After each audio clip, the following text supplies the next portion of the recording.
Now the serum neutralization test.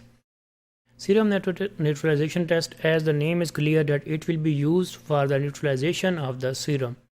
It is used for the unknown viruses or some unknown isolate of the viruses. How it works? Used to confirm the identity of the unknown virus.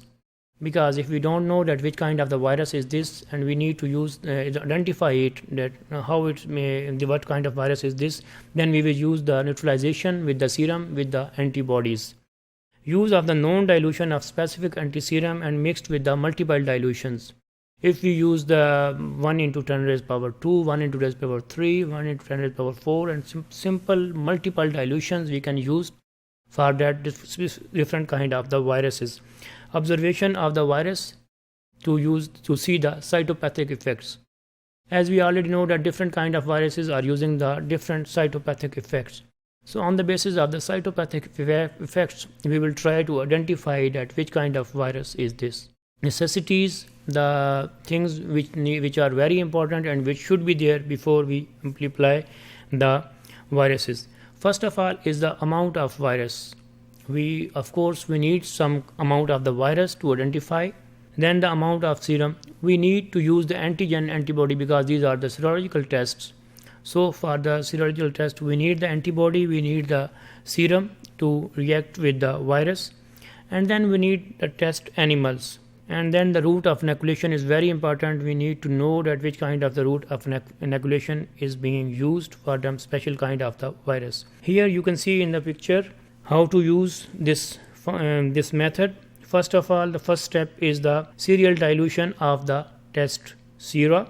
We will use the different dilution just like the ELISA. The different dilutions may be 1 into 10 power. It depends on the experiment, the special kind of the experiment. Then after the serum, we will add the specific amount of virus inside the antibodies, and then we will incubate it for some specific period of time. Later, we will use the addition of the cells inside that, and then the second incubation again, and then we will see the plaque formation and plaque reading, what kind of reading and the result interpretation is being done.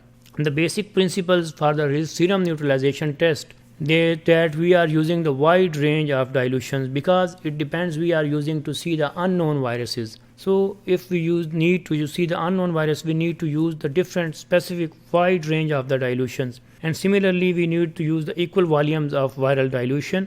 If we are using the sera different dilution, the equal volume of the virus dilution is also needed. And then the dilution and immune system are used. Incubation of 5 to 6 animals at the same time to see the standard results. Similarly, if we are using the 5 to 6 animals which are experimental animals, we need to use the control animals which are 5 to 6, the similar amount of the control animals as far as the experimental animals are there.